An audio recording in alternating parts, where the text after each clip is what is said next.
Hello everyone, welcome to commerce Adda 24/7। My name is Aman Mehta और एक नया चैप्टर आप लोगों के लिए लेकर आया हूं। तो आज हम पढ़ेंगे अकाउंटिंग रेशियोज का पार्ट 1 और बहुत ही अच्छे से चीजें समझेंगे, क्योंकि ये चैप्टर बहुत ज्यादा परेशान करता है स्टूडेंट को। और पता नहीं क्यों स्टूडेंट कहते हैं सर इसके फॉर्मूले याद नहीं होते, लेकिन मैं कहता हूँ फॉर्मूले याद क्यों करने हैं जब आप यूं याद कर सकते हैं। तो चलिए आज की क्लास शुरू करते हैं। आज हम थोड़ा सा थियोरी पोर्शन पढ़ेंगे और हम पढ़ेंगे liquidity ratios and solvency ratios और थोड़े से क्वेश्चंस भी साथ साथ करेंगे और उसके बाद ही सेशन एंड होगा और बाकी पोर्शन आपको पार्ट वाइज मिलते रहेंगे। तो ये पूरी वीडियो अच्छे से जरूर देखिए, आपकी प्रॉब्लम का सॉल्यूशन यही मिलने वाला है।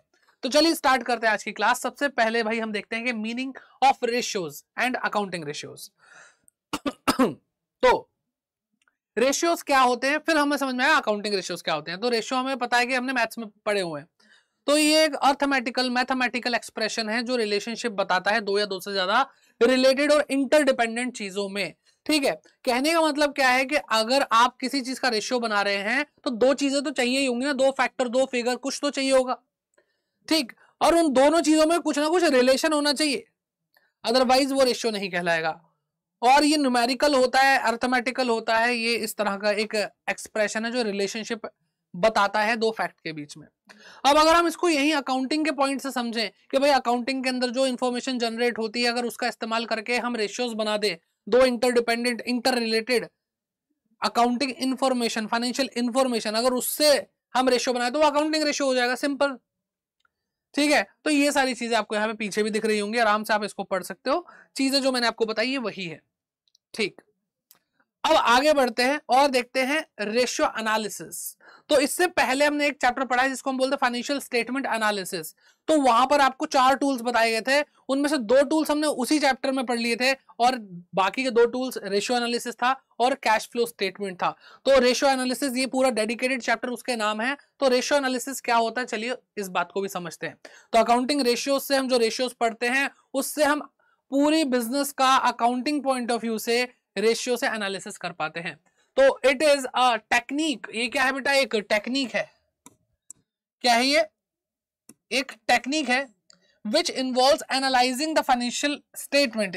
हम क्या एनालाइज कर रहे हैं? फाइनेंशियल स्टेटमेंट एनालाइज कर रहे हैं बाय कैलकुलेटिंग वेरियस रेशियोज। अलग अलग रेशियोज कैलकुलेट करेंगे हम, ठीक, उससे हम एनालिसिस करेंगे। It is the most important and powerful tool. ये मोस्ट इंपॉर्टेंट और पावरफुल टूल है जिससे हम क्या मेजर कर सकते हैं? परफॉर्मेंस मेजर कर सकते हैं बिजनेस की। तो ये बातें हैं जो आपको समझ में आ गई होंगी। बहुत आसान चीजें हैं, ज्यादा मुश्किल कुछ है ही नहीं। मैं आपको बता रहा हूं, जहां चीजें मुश्किल होंगी वहां मैं आपको खुद बोल दूंगा। अपने दिमाग से चीजें मत चलाओ, अरे बड़ा मुश्किल है बड़ा मुश्किल है। ठीक है, सारा सोल्यूशन आपको यही मिल जाएगा। और अगर फिर भी कोई दिक्कत रहती है कमेंट बॉक्स में कमेंट करके आप जरूर पूछिए। ठीक, अब आते हैं कि भाई रेशियो एनालिसिस का उद्देश्य क्या है, क्या ऑब्जेक्टिव है, क्यों हम कर रहे हैं। तो टू नो द एरियाज, हमें वो एरियाज वो बातें जाननी है जहां पर इंटरप्राइज क्या बेटा, जहां पर इंटरप्राइज को और ज्यादा जरूरत है ध्यान देने की। दूसरा point, to know about the potential areas, और potential areas which can be improved on, यानी जहां पर अभी तक कंपनी, जहां पर अभी तक इंटरप्राइज ने अपना लक नहीं आजमाया वहां पोटेंशियल बहुत है, वो जहां पे इनको इंप्रूवमेंट करनी है उन एरियाज के बारे में भी आपको रेशियो एनालिसिस बताता है। Third point, to make inter as well as intra firm comparison. ये हमें इंटर और इंट्रा फर्म कंपैरिजन में बहुत मदद करता है और ये इंटर और इंट्रा फर्म हमने पिछले चैप्टर में पढ़ लिया है। ठीक है, कमेंट बॉक्स में अगर आपने अच्छे से पढ़ा है वो क्लास ली है तो कमेंट बॉक्स में कमेंट करके बताइए इंटर फर्म कंपैरिजन और इंट्रा फर्म कंपैरिजन क्या होता है। ठीक है, चलो फिर to provide analysis of liquidity. Liquidity का एनालिसिस हमें बताता है ये हमें सॉल्वेंसी का एनालिसिस बताता है, एक्टिविटी एनालिसिस और प्रॉफिटेबिलिटी एनालिसिस, और यही 4 टाइप के रेशियोज भी है। तो लिक्विडिटी रेशियो पढ़ेंगे, सॉल्वेंसी रेशियो पढ़ेंगे, एक्टिविटी रेशियो और प्रॉफिटेबिलिटी रेशियो पढ़ेंगे। फिफ्थ पॉइंट आता है to provide information useful for making estimate and preparing the plans for future. अब जब हम क्या करते हैं भाई, इस इंफॉर्मेशन को यूज करते हैं, इससे हम एस्टिमेट लगाते हैं, प्रिपेयर करते हैं फ्यूचर के प्लान्स को। ठीक है, इससे हमें अनुमान लग जाता है कि भाई फ्यूचर अगर अभी ऐसा चल रहा है तो आगे कैसा चलेगा। ठीक, तो ये सारी चीजें हैं। तो क्लासिफिकेशन जैसा मैंने आपको पहले ही बता दिया, liquidity ratio, solvency ratio, activity ratio और प्रॉफिटेबिलिटी रेशियो, 4 तरह की कैटेगरी है। इस चैप्टर को हम 3 पार्ट में करेंगे। आज पहला पार्ट है जिसके अंदर हम लिक्विडिटी रेशियो पढ़ेंगे, सॉल्वेंसी रेशियो पढ़ेंगे, फिर सेकंड पार्ट में हम थर्ड पॉइंट यानी आपका एक्टिविटी रेशियो सारे कवर कर लेंगे क्वेश्चंस के साथ, क्वेश्चन प्रैक्टिस भी होगी और प्रॉफिटेबिलिटी रेशियोज भी हम देखेंगे। ठीक है, तो भाई कई बच्चे वीडियो देखने के बाद बोलते हैं इसका नेक्स्ट पार्ट कब आएगा, तो भाई आ चुका होता है, बस आपने ध्यान नहीं दिया होता। तो लाइन से पढ़ते हुए चले जाओ और इस चैप्टर को अगर आपको वन शॉट में खत्म करना है, सारे रेशियोज आपको दिमाग में आ जाएंगे। 60 मिनट की वीडियो के अंदर सारे के सारे रेशियोज हमने कवर कर रखे हैं, लेकिन वो सुपर फास्ट और अच्छे से क्या कहते हैं हमने क्या कहते हैं याद करने के पर्पज से वो वीडियो बनाई है। ठीक है, तो आई बटन में उसका लिंक मिल जाएगा, अदरवाइज अभी आप इस हमारे साथ करेंगे तो आपको यहाँ पे प्रैक्टिस भी करने को मिल रही है। तो चलिए स्टार्ट करते हैं लिक्विडिटी रेशियो, जो कि सबसे आसान रेशियोज में से एक है। अब पॉइंट आता है कि लिक्विडिटी का मतलब क्या होता है। तो भाई देखो, लिक्विडिटी का मतलब होता है कि किसी भी चीज को लिक्विड में कन्वर्ट कर देना, यानी यहाँ पे लिक्विड का मतलब है कैश में कन्वर्ट कर देना। तो कोई भी चीज जितनी जल्दी कैश में कन्वर्ट हो जाती है बिजनेस में, उसको हम उतना ही लिक्विड मानते हैं। ठीक है, तो लिक्विडिटी से अब क्या मतलब दिमाग में आना चाहिए, कन्वर्जन। ठीक है, किसी भी चीज का कन्वर्जन कैश में फटाफट से, ठीक फटाफट से। तो बेसिकली ये जो हम पढ़ रहे हैं शॉर्ट टर्म सॉल्वेंसी ही है। लिक्विडिटी का मतलब हमने कैश में कन्वर्ट होना बताया, इसका मतलब क्या है कि भाई अगर हम शॉर्ट टर्म में अपनी लाइबिलिटीज को अपनी शॉर्ट टर्म के असेट से यानी करंट असेट से चुका सकते हैं, हम इतने कैपेबल हैं, तो वो हमें लिक्विडिटी रेशियो बताता है कि हम कितने कैपेबल हैं। और अपनी असेट से लाइबिलिटी को चुकाना ही सॉल्वेंसी कहलाता है, सॉल्वेंट पोजीशन, है ना। तो लिखा क्या है देखो, liquidity ratio shows the ability, ये हमें क्या शो कर रहा है बेटा, एबिलिटी शो कर रहा है इंटरप्राइज की to meet its short term financial obligation, जो उसके ऊपर वित्तीय जो ऑब्लिगेशंस है, दायित्व है, उधारी है, उसको चुकाने की बात कर रहे हैं कि हमारे अंदर कितना दम है कि हम इसको चुका सकते हैं या नहीं चुका सकते।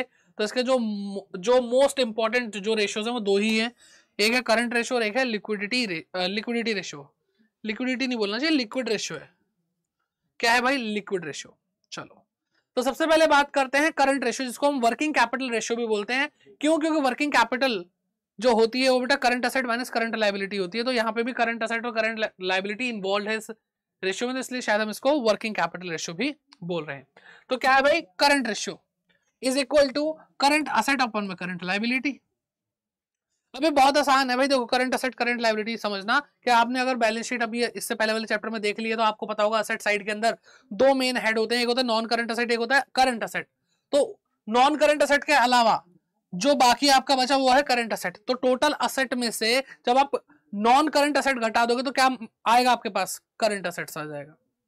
ठीक है, फिर बात करते हैं करंट लायबिलिटी की। तो करंट लायबिलिटी यानी वो लायबिलिटी जो 12 महीने के अंदर अंदर पेबल है।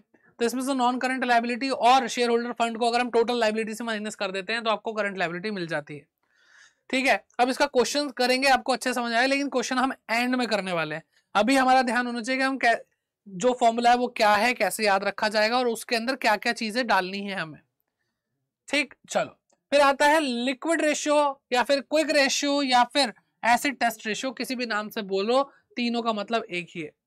तो यहां पर क्या है देखो, करंट रेशियो और लिक्विड रेशियो में फर्क कि भाई यहां पर ऊपर जो आपको करंट असेट दिखाई देती थी, अब उसकी जगह सिर्फ लिक्विड असेट है, जिसको हम क्विक असेट भी बोल सकते हैं। लेकिन नीचे आपको करंट लायबिलिटी दिखाई दे रही थी, अभी भी करंट लायबिलिटी ही दी हुई है।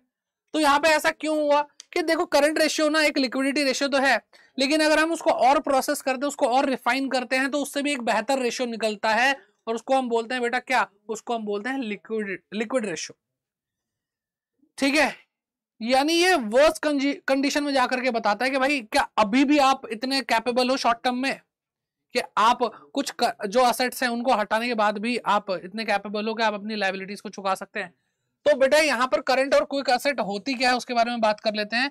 जब बेटा करंट असेट्स जो आप अभी पढ़ रहे थे, करंट असेट क्या क्या होती हैं, स्टॉक होते हैं, डेटर होते हैं, ट्रेड क्या होता है, बिल रिसीवेबल होते हैं, और कैश इन कैश इक्विवेलेंट होता है। ये सारी बहुत सारी चीजें आती हैं, वो हमारी करंट असेट्स होती हैं। इसके अंदर से हम दो ऐसी असेट्स को माइनस करेंगे जो बहुत मतलब वैसे तो करंट असेट है, वैसे तो लिक्विड फॉर्म में आ जाती है, लेकिन बाकी करंट असेट के कंपैरिजन में वो बहुत ही स्लो है लिक्विड होने में, यानी कैश में कन्वर्ट होने में। ठीक है, पहला तो क्या है भाई, इन्वेंट्री, यानी जो आप स्टॉक लाते हो वो एकदम से नहीं होता। सारी असेट्स में से ये जो है ये बहुत स्लो है कि भाई अभी अभी तो स्टॉक आया है, स्टॉक आएगा, फिर उसको जो टाइम लगेगा, गोडाउन में भी रहता है कुछ टाइम तक, आती तो बिक नहीं जाता, फिर वहां पे रहेगा यानी इन्वेंट्री में, फिर वो बिकेगा, बिकने के बाद वो डेटर के पास कुछ पैसा उधार अटका रहेगा, फिर वो दोबारा कैश मिलेगा, फिर खरीदा जाएगा, तो उसमें टाइम लगता है। ठीक है, तो इसलिए हम इसको इतना लिक्विड नहीं मानते, इसको इतना क्विक असेट नहीं मानते, तो इसलिए हम इसको करंट असेट में से माइनस कर रहे हैं। और एक और चीज माइनस कर रहे हैं, वो है हमारा भाई प्रीपेड एक्सपेंस। क्या? प्रीपेड एक्सपेंस हम माइनस कर रहे हैं। अगर आप करंट असेट में से इन्वेंट्री और प्रीपेड एक्सपेंस माइनस कर देते हो तो आपको लिक्विड या क्विक असेट मिल जाती है। ठीक है, क्योंकि प्रीपेड एक्सपेंस की भी अगर हम समझें फीलिंग्स, तो भाई हमने मान लो रेंट एडवांस में दे दिया, तो बेटा आप कभी भी किसी को एडवांस में पेमेंट करते हैं कोई खर्चा, तो ज्यादातर क्या होता है, कोई अपनी जेब से पैसा निकालना नहीं चाहता, वो कह भाई 1 महीना और रह जाओ, अब पैसा तो मेरा खर्च हो गया, मैं तो नहीं दे पाऊंगा।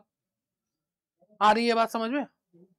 अगर आपने किसी को गलती से दुकान वाले को ज्यादा पेटीएम कर दिया, अरे भैया सामान ले जाना, पैसा कहीं नहीं गया, तुम्हारा पैसा हमारे पास ही है, पैसा वापस नहीं मिलेगा भाई। तो इसलिए जो प्रीपेड एक्सपेंस है वो कैश में कन्वर्ट नहीं हो सकता। तो जो चीजें इतनी जल्दी कैश में कन्वर्ट नहीं होती उसको हम क्या मानते हैं बेटा, उनको हम माइनस कर देते हैं करंट असेट में से, और फिर बोलते हैं कि वो क्विक असेट है। ठीक है, इतना सा फर्क है। फिर बात करते हैं सॉल्वेंसी रेशियो की। Solvency ratio long term solvency की बात कर रहा है। जब शॉर्ट टर्म सॉल्वेंसी की बात करेंगे तो हम बोलेंगे लिक्विडिटी रेशियो है, लेकिन जब लॉन्ग टर्म सॉल्वेंसी की बात करेंगे तो बोलेंगे हम सॉल्वेंसी रेशियो ही पढ़ रहे हैं। लंबे समय तक के लिए वो चेक कर रहे हैं एबिलिटी कि तुम अपने बिजनेस को संभाल पाओगे नहीं संभाल पाओगे। Solvency ratios are calculated to जज the long term financial position के भाई लॉन्ग टर्म आप अपनी असेट में इतना दम है कि आप अपनी लायबिलिटी चुका सकोगे। ठीक है, और इसके अंदर कुछ जो मेन प्रोमिनेंट रेशियोज हैं वो यहाँ पे 4 दे रखे हैं। Debt to equity ratio, total debt to asset ratio, और sorry total asset to debt ratio, proprietary ratio है, और inventory coverage interest coverage ratio है। अब मैं जो आपको ये बता रहा हूँ ये आपको याद करना बहुत आसान हो जाएगा, मैं इसकी पर्सनल गारंटी लेता हूँ। बस ये वीडियो अभी ऐसे ही आगे पूरे ध्यान से देखते रहिए। ठीक है, सबसे पहले आता है डेट टू इक्विटी रेशियो। तो भाई देखो इसका नाम ही ध्यान रखो, डेट टू इक्विटी रेशियो, 2 को काटो तो क्या होगा, डेट अपॉन में इक्विटी रेशियो, ऐसे याद रखना है। तो डेट ऊपर इक्विटी नीचे। इक्विटी का मतलब क्या भाई, कैपिटल। कैपिटल कंपनी के केस में क्या होता है, share holder fund. Share holder fund में क्या क्या आता है बेटा, शेयर कैपिटल आता है। क्या आता है, share capital, reserve and surplus, share warrant, वो है ना, पेंडिंग अलॉटमेंट, वो वाला सारा सब कुछ आ जाता है। ये सारी डेट का क्या आता है, डेट का मतलब होता है लॉन्ग टर्म डेट, और लॉन्ग टर्म डेट में 2 चीजें आती हैं बेटा, LTB और LTP। ये दोनों को जोड़ दो बेटा, ये होते हैं आपके डेट। LTB का मतलब लॉन्ग टर्म बोरोइंग, यानी जो आपने लंबे समय के लिए उधार ले रखा, चाहे आपका लॉन्ग टर्म लोन हो, डिवेंचर हो, वो सारी चीजें लॉन्ग टर्म बोरोइंग में आती हैं। फिर LTP लॉन्ग टर्म प्रोविजंस, जितने भी लॉन्ग टर्म प्रोविजन है सब जोड़ दो, तो इन दोनों चीजों को जोड़ोगे तो आपका डेट आ जाएगा। ठीक है, चलो प्रैक्टिस करेंगे भाई, प्रैक्टिस करेंगे। अभी बस फॉर्मूला याद रह पाए इतना ध्यान रखो, और जिस कोई भी चीज हम पढ़ रहे हैं उसके अंदर क्या क्या आ रहा है, इंक्लूडेड है वो ध्यान रखना चाहिए, क्या क्या एक्सक्लूडेड है वो भी ध्यान रखना चाहिए। ठीक है, फिर आते debt total asset to debt ratio. तो बेटा 2 को फिर से काटा तो टोटल एसेट अपॉन में डेट आता है। ठीक है, तो टोटल एसेट अपॉन में डेट, और डेट कौन सा, लॉन्ग टर्म डेट जो अभी हमने पीछे पढ़ा, यानी LTB plus LTP long term provision और लॉन्ग टर्म डेट बोरोइंग, ये सब। टोटल एसेट का मतलब बेटा सारी एसेट, इसमें तो ये आसान हो गया। किसी ने अगर बोल दिया टोटल एसेट तो इसका मतलब सब कुछ, असेट साइड पूरी, यानी आपकी नॉन करंट एसेट, आपकी करंट एसेट, सब कुछ इसमें आने वाली है। ठीक है, तो इस तरह से आप क्या कहते हैं, इसका फॉर्मूला याद रख पाएंगे। फिर आते हैं प्रोप्राइटरी रेशियो पे। इसको याद करने में थोड़ा सा बच्चों को दिक्कत आती है, अजीब सा रेशियो लगता है प्रोप्राइटरी रेशियो, क्योंकि वहां तो देखो नाम था ना, हम नाम से समझ जाते थे इसके अंदर अच्छा ये चीजें होंगी ही। प्रोप्राइटरी रेशियो जो है मैं कैसे याद करवाता हूँ, प्रोप्राइटरी वर्ड बना है प्रोप्राइटर से। प्रोप्राइटर कौन होता है बेटा, मालिक। मालिक का क्या होता है बेटा, पैसा होता है, और उसको हम क्या बोलते हैं, शेयर होल्डर फंड बोलते हैं। तो कहीं ना कहीं शेयर होल्डर फंड आएगा। ठीक है, तो आप बस ये ध्यान रखो, शेयर होल्डर फंड आता है तभी उससे क्या लाते हैं बेटा, असेट्स लाते हैं। तो ये रेशियो बनेगा प्रोप्राइटरी फंड्स, या फिर हम बोले share holder fund divided by total asset. Share holder fund मैंने आपको अभी बताया क्या होता है। शेयर होल्डर फंड का मतलब होता है share capital, reserve and surplus, और जो भी शेयर होल्डर फंड के अंदर बाकी आइटम्स मेन आती है। टोटल एसेट का मतलब मैंने आपको बताया नॉन करंट एसेट और करंट एसेट, सब कुछ इसके अंदर आ गया। ठीक, चलो ये भी क्लियर है। लास्ट रेशियो इसके बाद प्रैक्टिस करना शुरू कर देंगे भाई, इसके बाद सीधे क्वेश्चन उठाएंगे और करना शुरू कर देंगे। Interest coverage ratio. अब बेटा देखो किसी भी चीज को कवर करना होता है, किसी भी चीज को कवर करना होता है, मैं कुछ इंतजाम कर रहा हूं आपके लिए। जैसे मान लो मेरे पास ये डिवाइस है, इसको मुझे कवर करना है, तो कवर कैसे करते हैं, इसके ऊपर कुछ रख देते हैं, कागज है, मैंने इसको ढक दिया, कवर कर दिया ना। तो जब आपसे बोले इंटरेस्ट कवरेज रेशियो, तो बेटा कवर किसको कर रहे हैं, इंटरेस्ट को कर रहे हैं, तो इंटरेस्ट नीचे आएगा, इस तरीके से याद रख सकते हो, ठीक है। और इंटरेस्ट किस पे होता है बेटा, लॉन्ग टर्म डेट पे होता है, क्या आपने कोई बैंक से लोन ले लिया लंबे समय के लिए, या फिर आपने डिबेंचर इशू कर रखे हैं तो उस पर इंटरेस्ट जा रहा होगा, तो ये सारी चीजें लॉन्ग टर्म डेट होती हैं और इन पे इंटरेस्ट तो जाता ही है, तो उसी के इंटरेस्ट की बात कर रहे हैं। तो जितना भी लोन हो, डिबेंचर्स हो और उन पर जितना भी इंटरेस्ट जा रहा है उनकी बात हो रही है, उस इंटरेस्ट के अमाउंट को हम नीचे लिख देंगे, ठीक है। ऊपर क्या लिखेंगे, ऊपर लिखेंगे कि भाई ये जो इंटरेस्ट है ये कहां से कवर हो रहा है, ये प्रॉफिट में से कवर हो रहा है। कौन सा प्रॉफिट, जिसके अंदर से अभी तक इंटरेस्ट माइनस नहीं हुआ है। इंटरेस्ट एक एक्सपेंस अभी तक माइनस नहीं हुआ, इसका मतलब उस पर टैक्स भी नहीं लगा होगा, तो वो कौन सा profit, profit before interest and taxes लेंगे बेटा, जिसको आप प्यार से क्या बोलते हो, PBIT, क्या बोलते हो बेटा, PBIT बोलते हो। इसके लिए कुछ हमें और फाइनेंशियल मैनेजमेंट में अगर हम बिजनेस स्टडीज की भी बात करें तो वहां पे भी हमें बहुत कुछ सिखाया जाता है, तो मैं एक बार वो भी दिखा देता हूं आपको कि भाई आपको सेल्स दी जाती है, सेल्स में से आपको वेरिएबल कॉस्ट माइनस करनी होती है, उसके बाद कंट्रीब्यूशन आ जाता है, ठीक है। खैर आपको इतना डिटेल में परेशान नहीं होना पड़ेगा। फिर इसमें से फिक्स कॉस्ट माइनस होती है, फिक्स्ड कॉस्ट माइनस हो जाती है।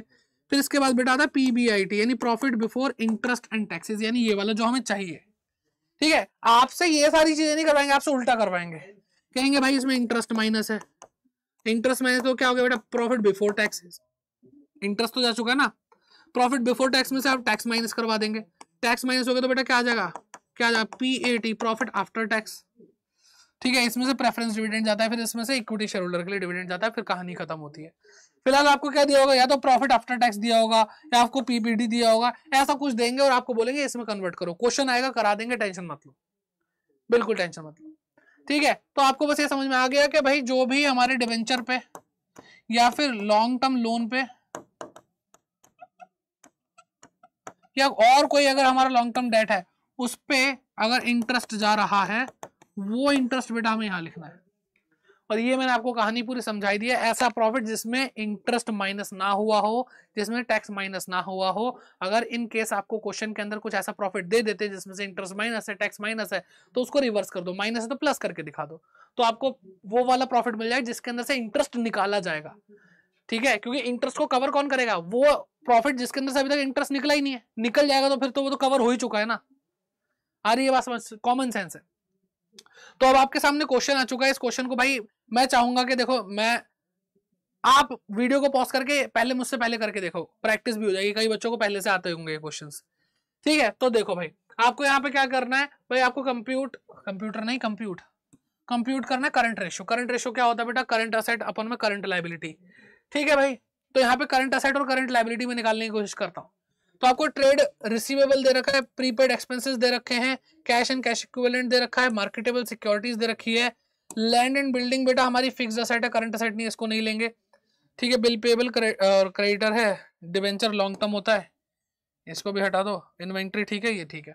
तो बेटा हमें ये जो हमें दिख रहा है ये करंट असेट्स हैं सारी, ठीक है। तो करंट असेट्स क्या है बेटा, ये इनका टोटल क्या होगा, 50 1,40,000, क्या हो गया बेटा, 3,20,000 हो गया। कुछ मिस तो नहीं कर रहा मैं, bill payable, sundry creditor, debenture, अच्छा इन्वेंट्री भी है, इन्वेंट्री बेटा ये भी करंट असेट है, ये भी यहीं जोड़ दो, ये भी यहीं जोड़ दो। तो क्या है बेटा 80,000, ध्यान से देखो। तो क्या हो गया बेटा 50 1,00,000 और 80, 1,80,000 में 1,80,000 और जोड़ो, 360 में 40 जोड़ो तो बेटा 4 लाख रुपए आपकी क्या आ रही है, 4 लाख रुपए आपकी करंट असेट आ रही है, 4 लाख रुपए करंट असेट आ रही है, ठीक है। 4 लाख आपकी करंट असेट आ रही है। अब आपकी जो करंट लायबिलिटी है वो है बिल पेबल और क्रेडिटर और एक्सपेंस पेबल है।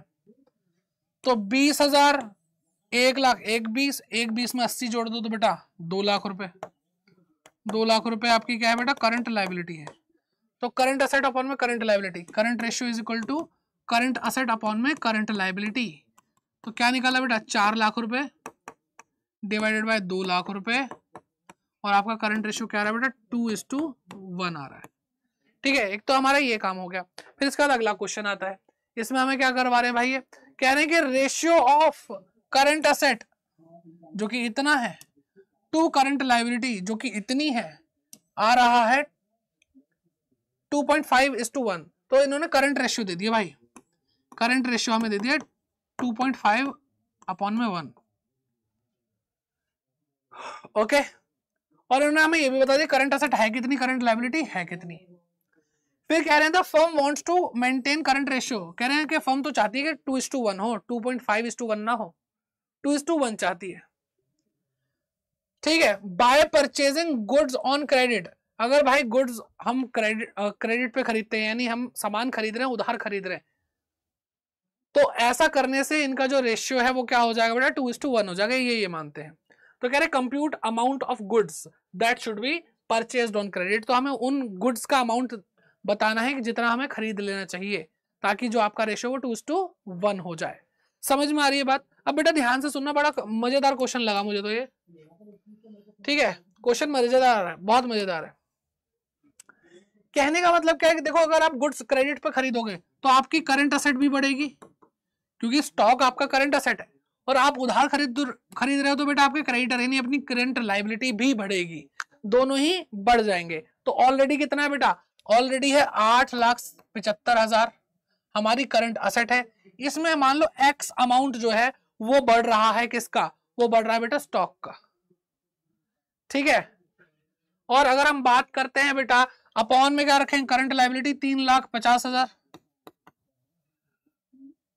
और इसमें क्या बढ़ रहा है बेटा, इसके अंदर करंट असेट्स करंट लायबिलिटी यानी मेरा क्रेडिटर बढ़ रहा है, तो कितना बढ़ रहा है, जितना स्टॉक बढ़ रहा है उतना ही बढ़ रहा है, तो दोनों की वैल्यू एक्स होगी। ठीक है, और ऐसा करने पे बेटा जो आपका रेशियो बनेगा वो बनेगा 2/1, 2:1। ठीक है, अब आप काम कर पाओगे आराम से। तो भाई 8,75,000 प्लस एक्स, और ये जो नीचे आपको पोर्शन दिख रहा है वो उधर चला जाएगा, मल्टीप्लाई हो जाएगा 2 से मल्टीप्लाई होते ही, ठीक है 2 से मल्टीप्लाई करते हैं हम,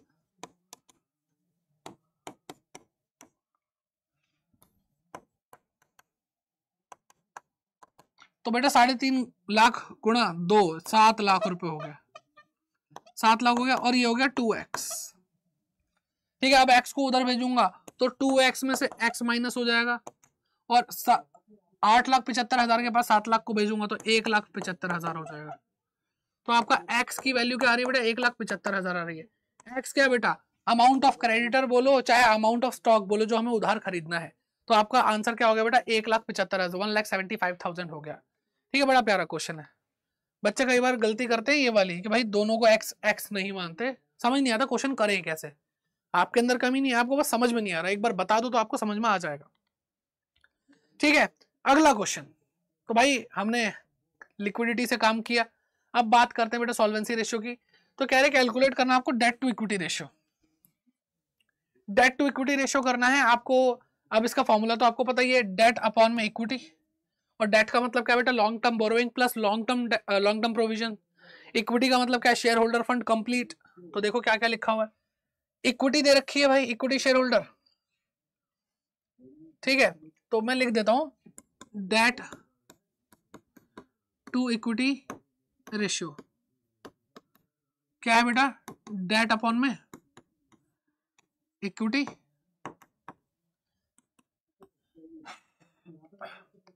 तो बेटा इक्विटी कह रहे हैं 10,000 इक्विटी शेयर है, 10 रुपए का एक है, नहीं 1 लाख रुपए। तो एक तो ये पार्ट होगा बेटा इक्विटी का, इक्विटी नीचे लिखा लिखो 1 लाख रुपए।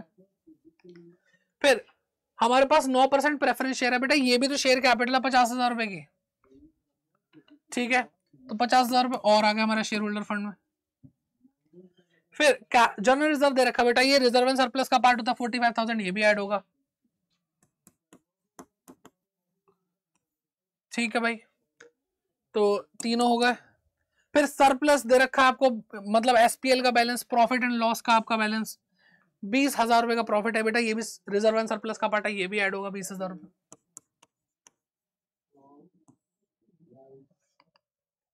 ठीक, ये भी हो गया। डिबेंचर्स दे रखे हैं, करंट लायबिलिटी हमें नहीं चाहिए, डिबेंचर दे रखे मतलब यही है भाई 75,000 रुपए का आपका लॉन्ग टर्म डेट है, तो ऊपर लिख दो भाई 75,000। ठीक, अब क्या रहा है 75,000 ऊपर का टोटल मैं मानता हूं मुश्किल है, लेकिन कोई बात नहीं मैं कर लूंगा दिल पे पत्थर रख के। ठीक है, 1,50,000, 1,95,000 और 2,15,000। क्या आ गया बेटा? 2,15,000 आ गया।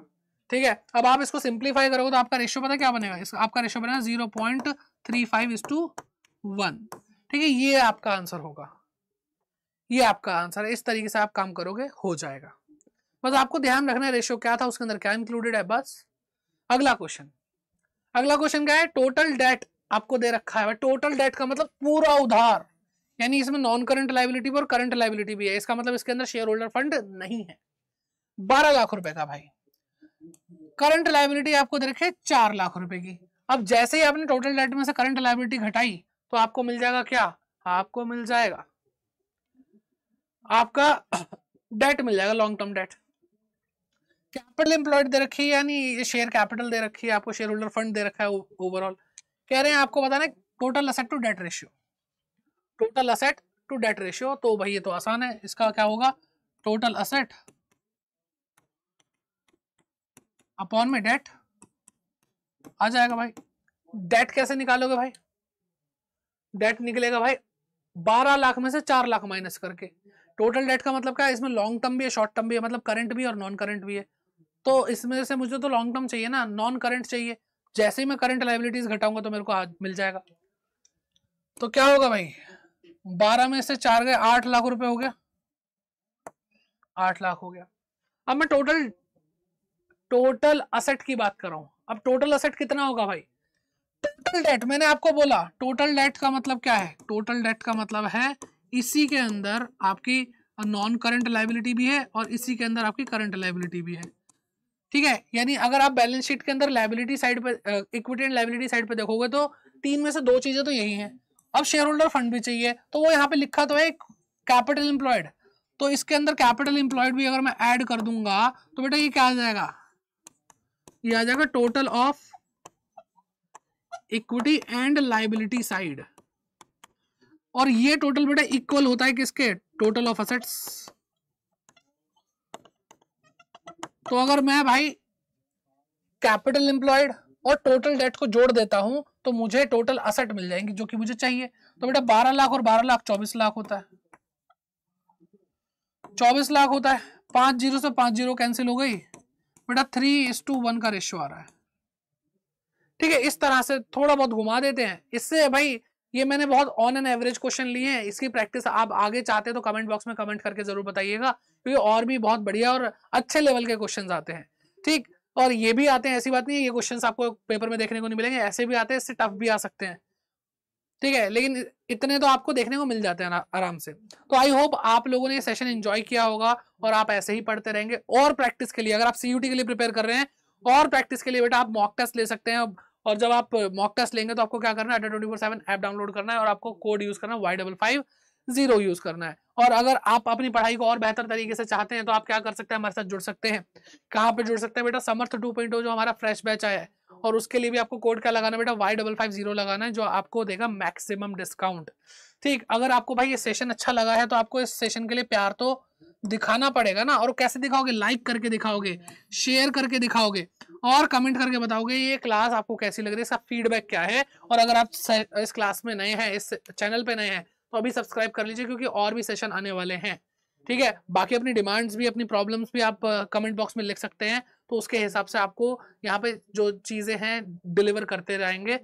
और बाकी एक चीज मैं आपको और बता दूं, आपको अगर अपनी क्लास 12th का सिलेबस पूरा अभी करना है तो आप क्या करेंगे भाई? हमारे इसी चैनल पे कॉमर्स अड्डा 24/7 चैनल पे जाइए।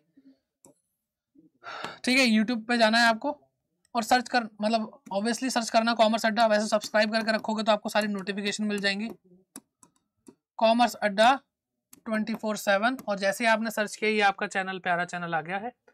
ओके, अब यहाँ पे आप क्या करोगे भाई?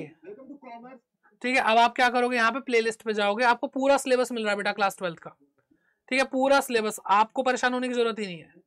देखो यहाँ पे लिखा है class 12 board exam 2024 one shot. तो एक वीडियो में एक चैप्टर कंप्लीट हो जाएगा, सारे का सारा कोर्स कंप्लीट हुआ पड़ा है पूरा। अगर आप अभी सोचते हैं कि भाई हम कहाँ से पढ़ाई करें, हमारे पास तो कोई, हमारी कोई हेल्प ही नहीं कर रहा, कोई कुछ नहीं कर रहा, तो बेटा कौन नहीं कर रहा? हेल्प आपकी हो चुकी है, बस आप ध्यान नहीं दे रहे हैं। ठीक है, एक एक चैप्टर अच्छे से हो चुका है। ठीक है, तो यहाँ पे आप जो भी पढ़ेंगे आपको अच्छे से समझ में आएगा। कोई भी दिक्कत परेशानी कमेंट बॉक्स में, मैं फिर से बोल रहा हूँ, कमेंट करके जरूर जाइएगा। और बस ऐसे ही पढ़ते रहिए। अभी इससे जस्ट अगले जो पार्ट्स आने वाले हैं, जो इससे अगले पार्ट्स आने वाले पार्ट 2, जिसके अंदर हम पढ़ने वाले हैं क्या पढ़ने वाले हैं बेटा, टर्नओवर रेशियो, एक्टिविटी रेशियोज, और साथ ही साथ हम क्या पढ़ेंगे बेटा, इसके अगले थर्ड पार्ट के अंदर, लास्ट पार्ट के अंदर हम पढ़ेंगे प्रॉफिटेबिलिटी रेशियोज। तो उसकी प्रैक्टिस भी होगी, सब कुछ होगा। तो बस ऐसे ही जुड़े रहिए। अगले ही दिन आपको, आज अगर ये सेशन देख रहे हो तो अगले दिन आपको इसका पार्ट 2 और उससे अगले दिन आपको पार्ट 3 मिल जाएगा। तो जुड़े रहिए, पढ़ते रहिए और मिलते हैं आपसे नेक्स्ट क्लास में। तब तक के लिए bye bye, take care and keep growing.